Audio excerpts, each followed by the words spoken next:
Drone penyelamat, heroisme petani Vietnam dan pelajaran untuk Indonesia. Mobil Daihatsu Terios ringsek tertabrak KRL di perlintasan jembatan gantung Cengkareng. Kades Sinjai Sulsel viral, terabas gotong royong dengan motor trail dan masuk musola bersepatu. Oh ini Pak, ini pasien darurat Pak, mohon izin Pak, pasien sedang kritis Pak.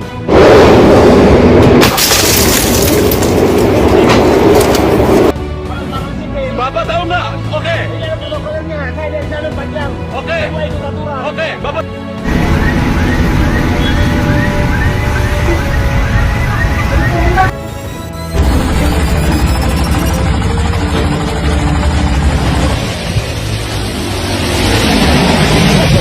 Drone penyelamat, heroisme petani Vietnam dan pelajaran untuk Indonesia. Di tengah banjir yang melanda Vietnam, seorang petani menjadi pahlawan tak terduga berkat kecerdikannya memanfaatkan drone pertanian untuk menyelamatkan anak-anak yang terjebak arus air.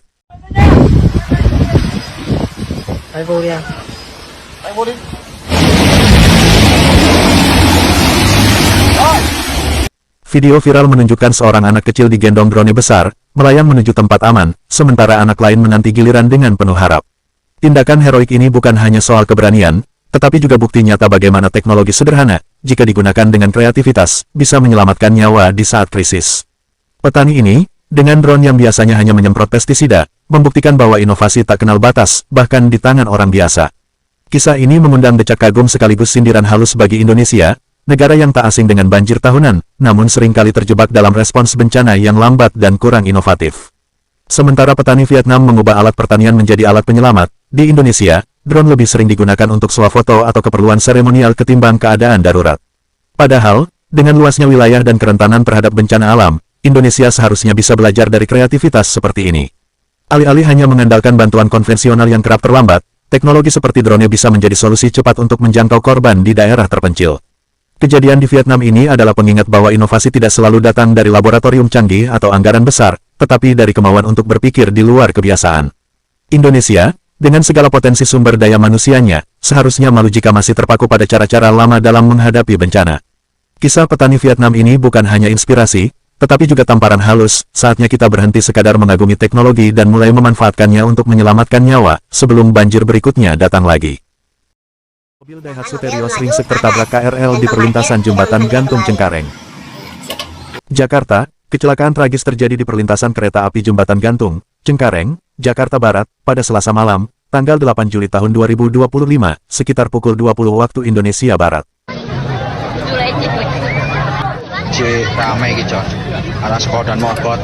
Sebuah mobil Daihatsu Terios berwarna putih tertabrak KRL Tokyo Metro 6000 yang sedang melaju pada relasi Duri Tangerang dengan nomor perjalanan 2002A.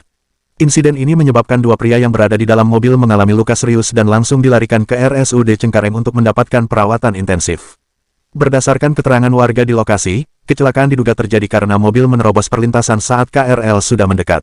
Perlintasan jembatan gantung dikenal sebagai area rawan kecelakaan karena minimnya fasilitas pengaman seperti palang pintu otomatis atau alarm peringatan.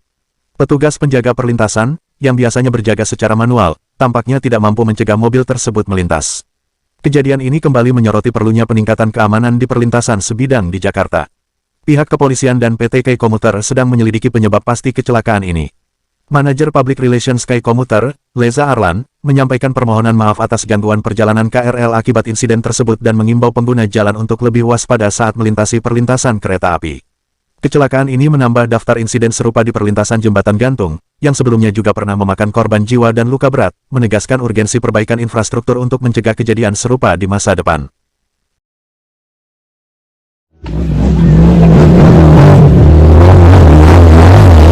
Kades Sinjai Sulsel viral, terabas gotong royong dengan motor trail dan masuk musola bersepatu, warganet murka.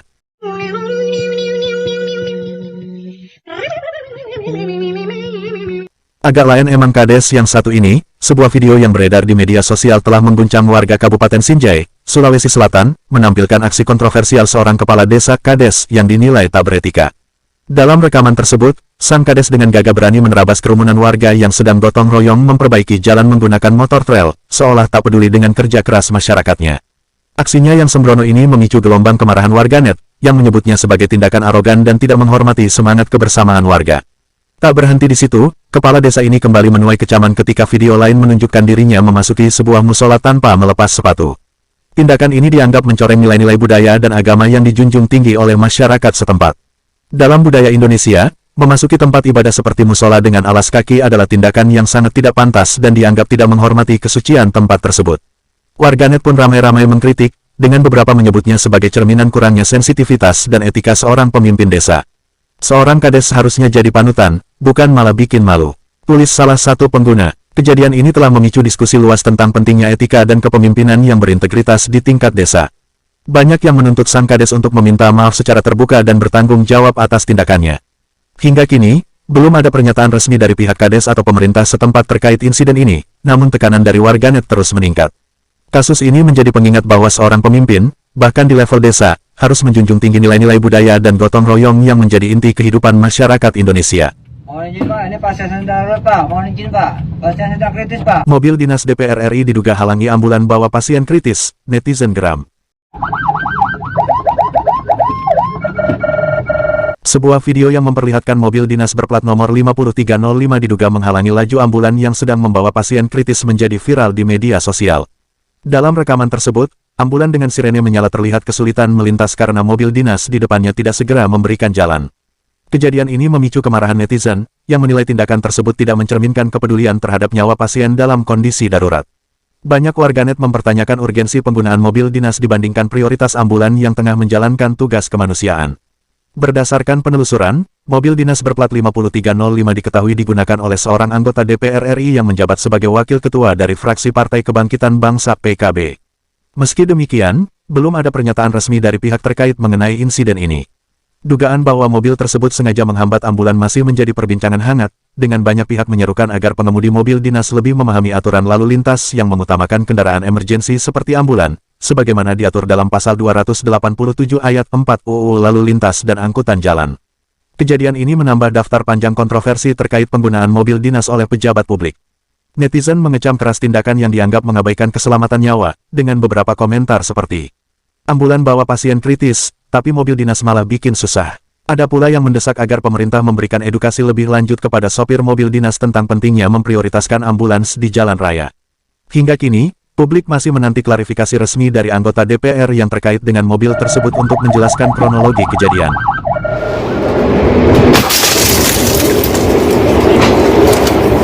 Aksi vandalisme mengancam, pelemparan batu ke kereta api Sancaka berujung petaka. Iya, kacanya pecah. Tanggal 6 Juli tahun 2025, sebuah insiden mengerikan terjadi di kereta api Sancaka jurusan Yogyakarta-Surabaya.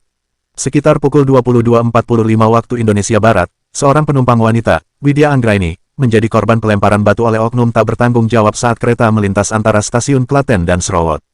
Video detik-detik kejadian yang diunggah melalui akun Instagram Widya memperlihatkan kaca jendela kereta pecah, dengan serpihannya mengenai wajah korban yang sedang asyik membaca buku. Akibatnya, Widya harus dilarikan ke IGD terdekat untuk mendapatkan perawatan medis. Insiden ini, yang viral di media sosial, memicu kecaman keras dari PT Kereta Api Indonesia KAI Daop 6 Yogyakarta, yang menegaskan bahwa tindakan vandalisme ini tidak hanya merugikan penumpang, tetapi juga mengancam keselamatan umum.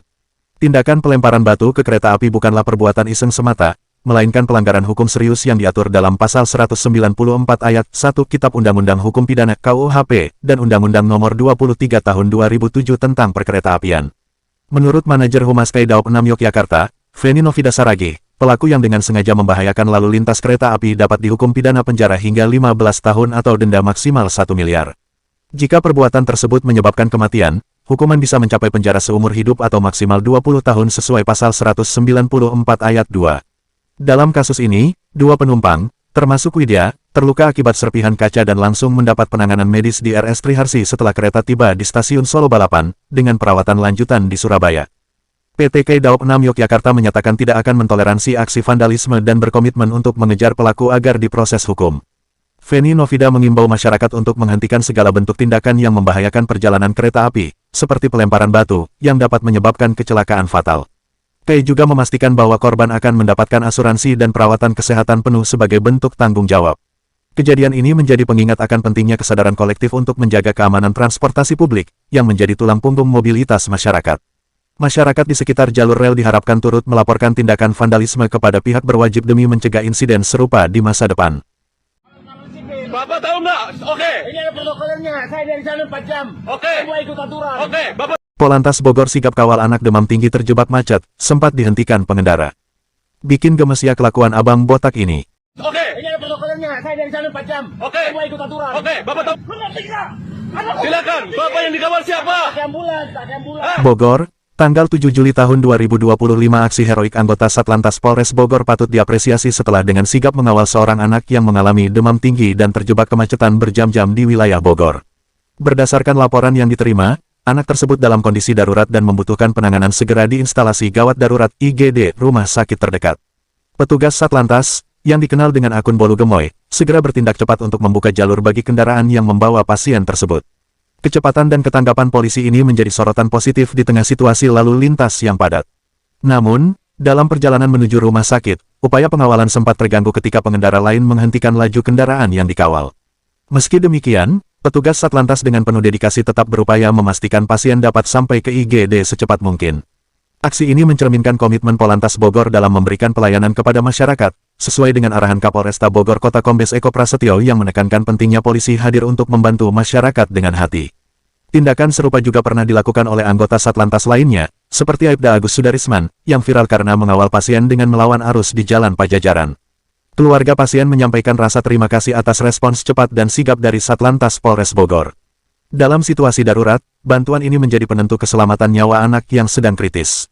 Kejadian ini kembali menegaskan peran penting polisi lalu lintas dalam tidak hanya menjaga ketertiban, tetapi juga memberikan bantuan kemanusiaan di saat-saat kritis. Masyarakat pun mengapresiasi dedikasi petugas seperti Bolu Gemoy yang rela mengambil risiko demi memastikan keselamatan warga, sekaligus menjadi teladan dalam pelayanan publik.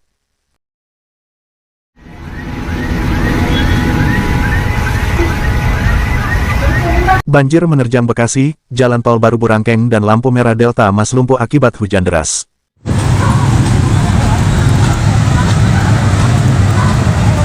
Hujan deras yang mengguyur Kabupaten Bekasi pada Senin malam, tanggal 7 Juli tahun 2025, bagaikan amukan alam yang tak kenal ampun, mengubah jalanan menjadi lautan air yang menakutkan. Jalan Tol Baru di Burangkeng, Setu, dan kawasan lampu merah Delta Mas, Cikarang Pusat, menjadi dua dari sekian banyak titik yang tenggelam dalam genangan air setinggi 70 cm. Warga setempat hanya bisa memandang tak berdaya saat kendaraan terjebak, air merangsek masuk ke rumah-rumah, dan aktivitas sehari-hari lumpuh total.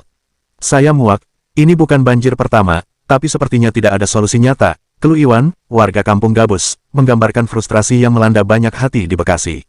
Di tengah kegelapan malam, jeritan warga dan suara air yang mengalir deras menjadi simfoni kepanikan.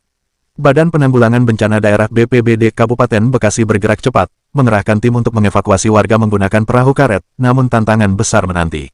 Jalan Tol Baru, yang seharusnya menjadi urat nadi transportasi, kini bagaikan sungai liar yang menghambat mobilitas. Di lampu merah Delta Mas, ratusan pengendara terjebak dalam antrean panjang, berjuang melawan arus air yang tak kunjung surut. Kami hanya bisa menunggu, tapi hati ini resah memikirkan keluarga di rumah, ungkap Rina, seorang pengendara yang terjebak berjam-jam. Banjir ini, menurut BPBD, dipicu oleh hujan ekstrim dan luapan sungai dari wilayah hulu, memperparah kondisi yang sudah kian rentan akibat perubahan tata guna lahan. Kekecewaan warga kian memuncak, menyoroti pengelolaan tata ruang yang dinilai buruk dan minimnya solusi jangka panjang.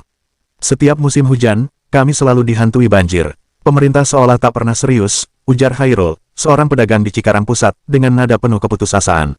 Pakar tata kota, Yayat Supriyatna, menegaskan bahwa anggaran pengelolaan sumber daya air yang minim dan pembangunan tak terkendali di hulu sungai, seperti di Puncak dan Bogor, menjadi biang keladi banjir berulang. Sementara warga berjuang bertahan, pemerintah daerah berjanji mempercepat normalisasi sungai dan penertiban bangunan liar. Namun bagi ribuan jiwa yang terdampak, janji itu terasa seperti harapan kosong di tengah lautan air yang terus mengancam.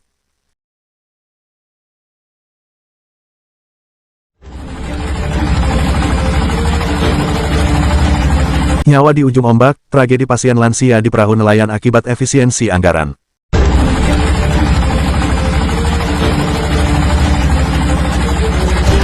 Pemandangan memilukan terekam di Pulau Mandangin, Sampang, Jawa Timur, ketika seorang pasien lansia berinisial M61 terpaksa dirujuk ke RSUD Dr. Muhammad Zain, menggunakan perahu nelayan kecil pada tanggal 3 Juli tahun 2025.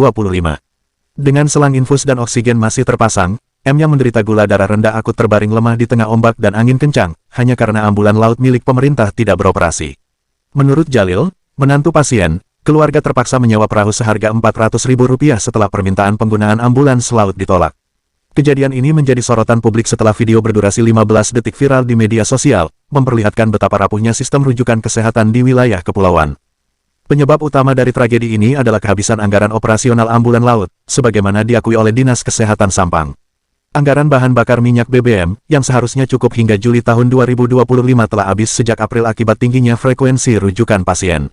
Ketua Komisi 4 DPRD Sampang, Mahfud, mengecam keras efisiensi anggaran yang mengorbankan layanan darurat kesehatan, menegaskan bahwa nyawa manusia tidak boleh menjadi taruhan kebijakan penghematan.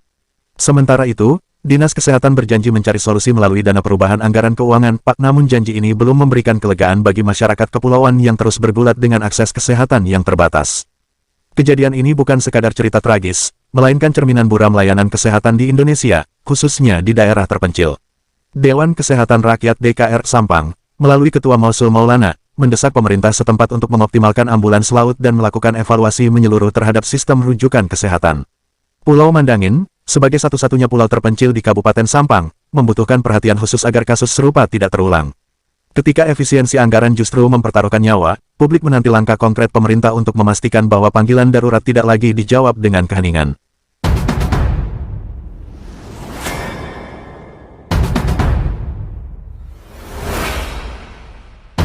Terima kasih sudah mampir ke channel kami. Jangan lupa like, komen, dan subscribe ya. Semoga bermanfaat.